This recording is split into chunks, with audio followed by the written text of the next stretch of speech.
Why isn't life working out right? Have you ever looked in the mirror and said, I thought I'd be further ahead and doing more with my life than I am right now? And if you have, you're not the only one. I used to do that too and feel totally disappointed in myself because life doesn't always pan out the way we hope it will, or even when we plan for it really well.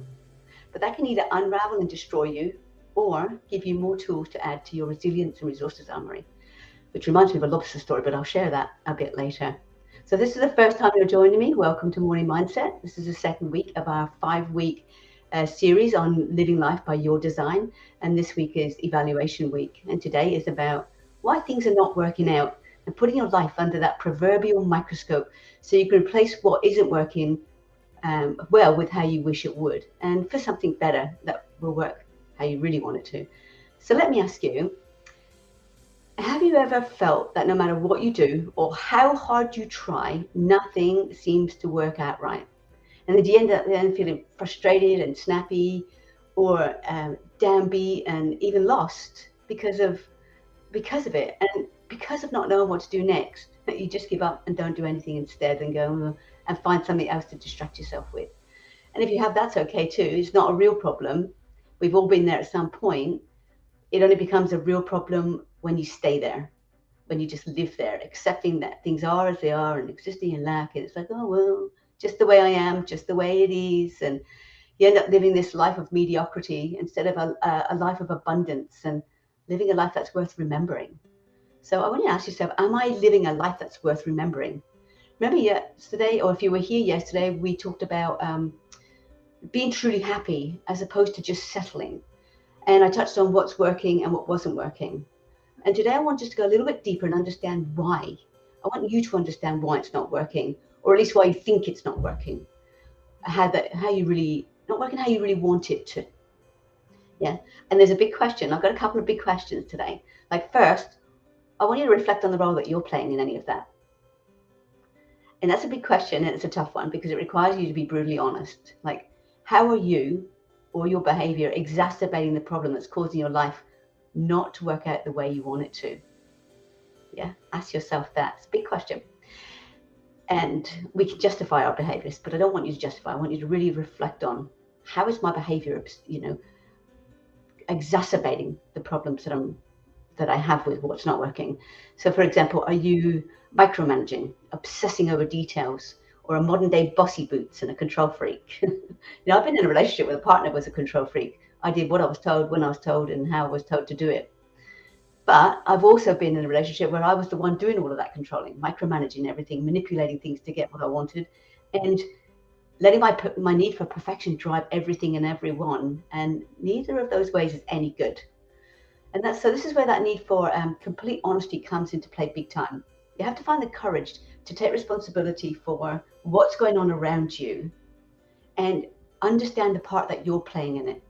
Ask yourself, am I that bossy boots control freak? Do I need everything to be like this and everyone drives me crazy if it's not? And that's the first step, is to recognize what part you're playing in that. But then take the time to understand how your need to control is impacting everything and everyone around you as well, right? And then, of course, what would happen if you suddenly decided to stop controlling and being perfection, or being a perfectionist, right? It's not as easy as it sounds, I know that. And I go into it with a lot more tools in my complete reset program, but I only have 6 minutes to share my message here. So I want to get you started just thinking about it. So if you're not a control freak, then what else in life's not working out how you want it to? Are there people working against you, even if they don't mean to, or even realize it? They may be putting up resistance. I had previous partners not wanting me to do something and created such a bunch of resistance that I didn't even bother in the end. It was easier not to do it than get into an argument about why I wanted to. So do you have anyone in your life that's sabotaging you and your efforts, making you question and doubt yourself, especially when you want to try new and different things, creating obstacles in one way or another, making you jump through hoops, all right, making you hesitate and doubt yourself? So you may not call them that. You may call them dilemmas and setbacks and problems and headaches, whatever. But whatever they are, how are you dealing with them? Are they your making or someone else's? And I call them obstacles, like detours. There's always an alternative way to get around them.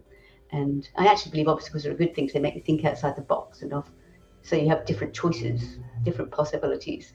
So what if all of those obstacles you're facing are actually opportunities in disguise, which reminds me of a lobster story, but I'm out of time, so I'll have to share that on another video. So how many times you have to reset? As many times as you need to.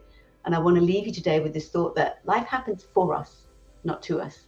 And I love that idea because it makes sense of things that's going on around you and puts you in a more powerful position, and it changes how you view things. You can ask yourself, if this is happening for me, what do I need it for? What's the lesson here? Rather than feeling like you're a casualty to an unfair world, all right?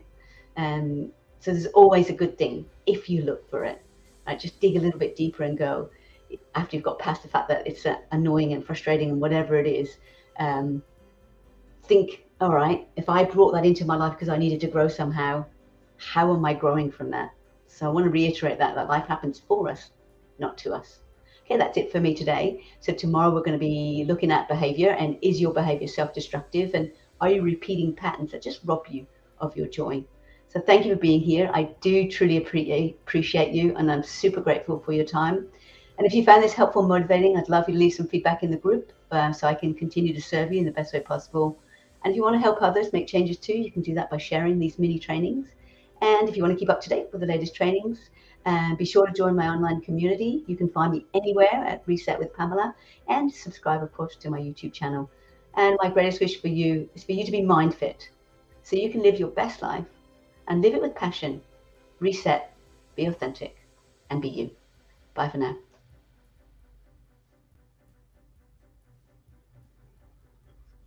And I believe we have some comments. I just caught sight of that over there. Mark Sullivan says, good morning, good morning, good morning. Thank you for being here again, Mark. And Parker Arega says, I can relate to that. I used to ponder nothing will work out for me until I changed how I looked at things. Absolutely. It's all about perspective, Parker, for sure. That's awesome. Hi, Tech Mother. Thank you for being here. Good morning. She says, I was struggling with that in relationship with my ex-siblings. Changing my ways helped me to let them go. Absolutely. There's always more than one way to look at something, isn't there? Hi, Tech Mother. Fabulous. Hannah Smith says, yes, LOL. Good morning, Hannah. Thank you for being here. And August, good morning to you too, says, good morning. It's often how we react instead of understanding how we can do it better. I like it that you see it as an opportunity. It always is, because our reaction is an awareness of us, August. And it gives us some insight into what we really think and feel. And Hi Tech Mother, thank you. She says, great questions to ask myself in. For sure, 100%. Yeah. Mark Sullivan says, obstacles, good way to look at those issues, like traffic detours. Mark, there's always another way to get around, another route to take. And High Tech Mother says, difficult situations. Yeah. High Tech Mother, great questions to ask myself in difficult situations. I see, got it. I did wonder about that. Thanks, High Tech Mother. Thanks, guys, for all your questions. I love having them, and love answering them and sharing my thoughts on that with you. Until next time, see you soon.